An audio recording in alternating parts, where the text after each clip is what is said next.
கேரள மாநிலம் வயநாட்டில் பயணிகளுடன் சென்ற பேருந்து கட்டுப்பாட்டை இழந்து சாலையோர பள்ளத்தில் கவிழ்ந்து விபத்திற்கு உள்ளானது. சிசிடிவி கேமராவில் பதிவான பதபதைக்கும் அந்த காட்சிகளை பார்க்கலாம்.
கூடுதல் விவரங்களை செய்தியாளர் சிவசபாபதியிடம் கேட்கலாம். சிவசபாபதி, வணக்கம்.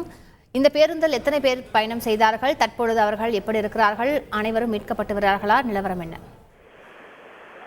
கேரள மாநிலம் வயநாடு மணந்தவாடியிலிருந்து கோழிக்கோடு நோக்கி சென்ற பேருந்து பாத்தீங்கன்னா அரசு பேருந்து வெள்ளாரம்குன்று அப்படிங்கிற பகுதிக்கு வர்றப்போ ஓட்டுநருடைய கட்டுப்பாட்டை இழந்து ஒரு 5 அடி பள்ளத்துல கவிழ்ந்துச்சு. இந்த 5 அடி பள்ளத்தை கவிழ்ந்த உடனே அது ஒரு வீட்டு முன்னாடிதான் அந்த 5 அடி பள்ளம் இருந்திருக்கு.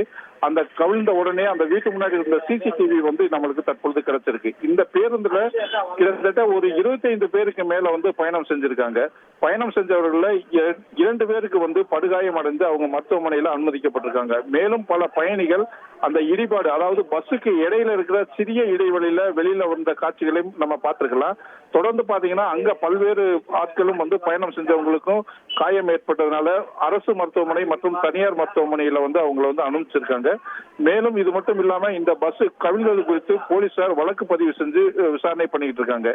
இந்த வீடியோ, அதாவது இந்த பஸ் கவிழ்ந்த சிசிடிவி வீடியோவானது தற்போது சமூக வலைதளங்கள்ல வைரலா பரவிட்டு வருது. முழு விவரங்களுக்கு நன்றி சிவசபாபதி. செய்திகளை உடனுக்குடன் தெரிந்து கொள்ள உடனே சப்ஸ்கிரைப் பண்ணுங்க.